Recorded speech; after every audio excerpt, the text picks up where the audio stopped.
Hola amigos de Foro Económico Popular, y estamos ya casi a finales del fin del mes de julio, y entonces evidentemente en estas semanas se produjeron acontecimientos que hacen de que sea, vamos a decir, objeto un poco de un breve análisis, como una breve actualización de nuestras previsiones 2015, ¿verdad?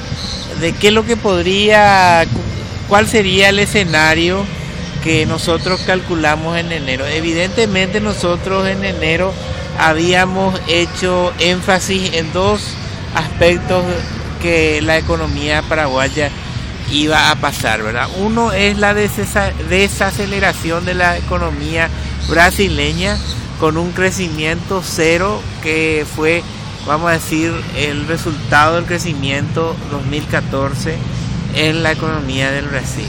Eso va, claro que ahora repercute directamente en la economía paraguaya, y evidentemente algunos actores económicos paraguayos, especialmente el sector de la publicidad, donde tienen analistas, vamos a decir, gente más honesta y gente que yo respeto, por ejemplo, que es al contador Amílcar Ferreira, y también al economista Zayer Blanco, ¿no? Que son personas que yo considero que son gente que está en el tema de la economía, tal vez de ideas, tal vez discrepemos nosotros, pero hay un valor fundamental que yo considero que ellos, sobre todas las cosas, tienen eso de la honestidad, y la honestidad es lo fundamental.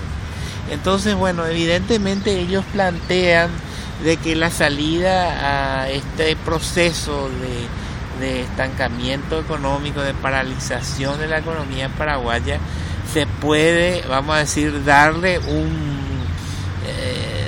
una situación de, vamos a decir, de salida, y esa salida significa un aumento significativo de las obras públicas en el país, ¿verdad? Entonces, bueno, con mayor construcción de obras públicas, obras de grande envergadura, especialmente en obras públicas, en construcciones, especialmente carreteras y otras cosas, otros artificios, evidentemente eso va a generar que haya mayor mano de obra, y esa mano de obra va a tender a consumir, a gastar dinero. Entonces, bueno, ahí la economía entraría otra vez a calentarse. Entonces, visto y considerando esta situación que ellos plantean, eso demuestra de que dentro del sector de la publicidad, que es la Cámara Anunciante del Paraguay, que es un gremio muy crítico, y en eso hay que reconocer al señor Carrizosa, que creo que es, al señor Biederman, que tal vez también nosotros tengamos discrepancias con ellos, pero bueno, ellos siempre tienen una postura crítica, y bueno, eso nos parece algo muy saludable, porque lo que está ocurriendo en el escenario nacional es la tendencia a buscar una actitud de ser uniforme, y eso es muy negativo. Eso es una postura totalitaria, y totalitaria desde el punto de vista también de que algunos personajetes por ahí que se andan haciendo de profetas, vamos a decir,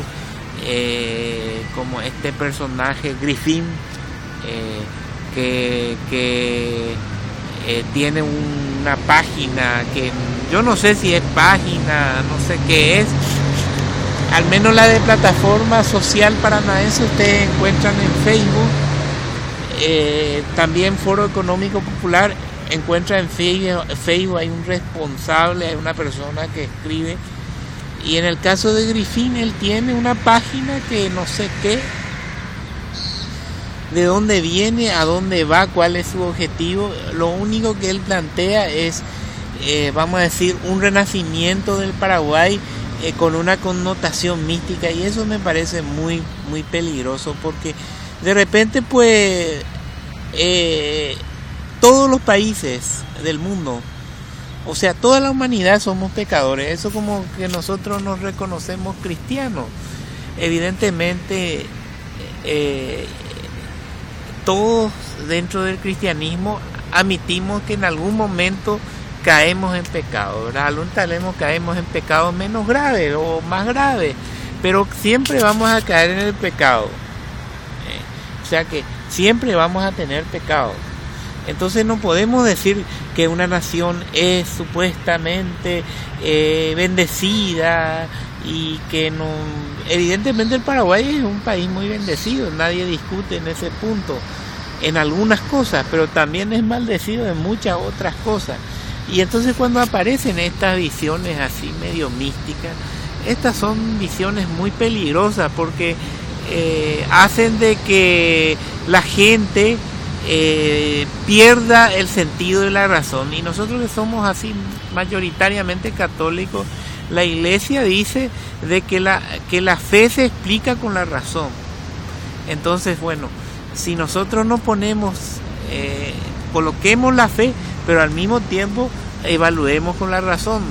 Alguien había escrito por ahí un escrito que la teología no es nada más que la explicación de la fe racionalmente explicada. Y bueno, y quedemos en eso, pero tomamos así un poquito de borrador estos grupos mesiánicos y estos grupos así medio místicos, que tratan de mantener una burbuja que ya no existe, que ya no se sostiene y que está en serios problemas. Y está en serios problemas, ¿dónde? En el Estado. En el Estado, que perdió su rumbo, porque hace unas semanas el propio ministro de Hacienda estuvo, vamos a decir, evaluando la posibilidad de elevar el déficit de lo que mismo ellos plantearon cuando por aplanadora se aprobó esa ley de responsabilidad fiscal, donde se le colocaba un tope al déficit. ¿Y por qué el Estado necesita aumentar el déficit? Puede ser por dos motivos, porque uno puede ser que no esté recaudando lo que ellos tenían como meta recaudar, y eso tiene una explicación: a menor consumo, menos recaudación. Es una explicación lógica, ¿no? Entonces, entonces, ¿qué significa eso? Que de algún lado hay que quitar el dinero. ¿Y de dónde vamos a quitar el dinero? Con más endeudamiento. Y bueno, eso significa, vamos a decir, emitir más bonos de deuda interna o de deuda externa, o sea, los famosos bonos soberanos. Entonces, bueno, evidentemente,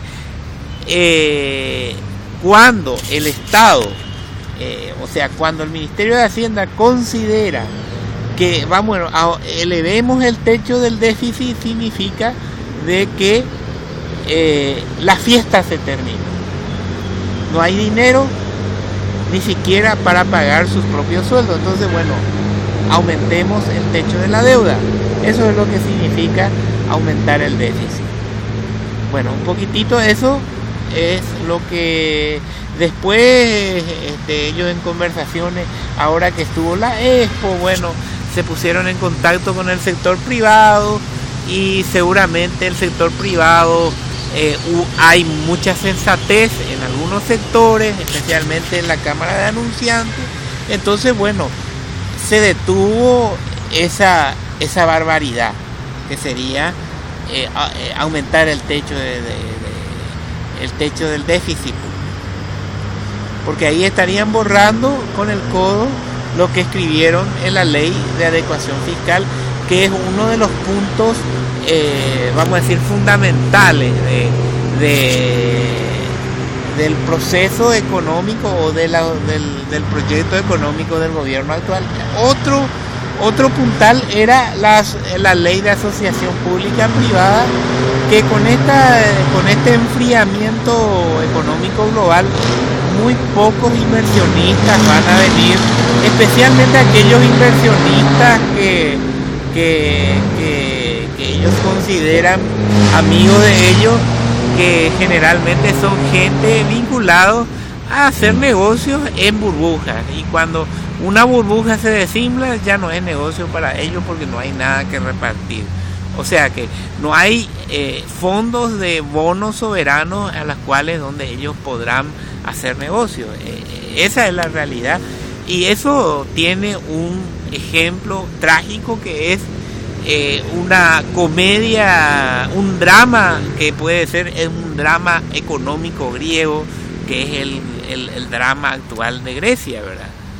Y donde se atiene a un sobreendeudamiento, y además ese sobreendeudamiento también tiene una connotación de corrupción y una connotación de medidas draconianas a las cuales se le impone a la gente, al ciudadano común, pagar esas cuentas, cuando se trata de que esas cuentas lo hicieron algunos funcionarios públicos de gobierno y los banqueros, ¿verdad?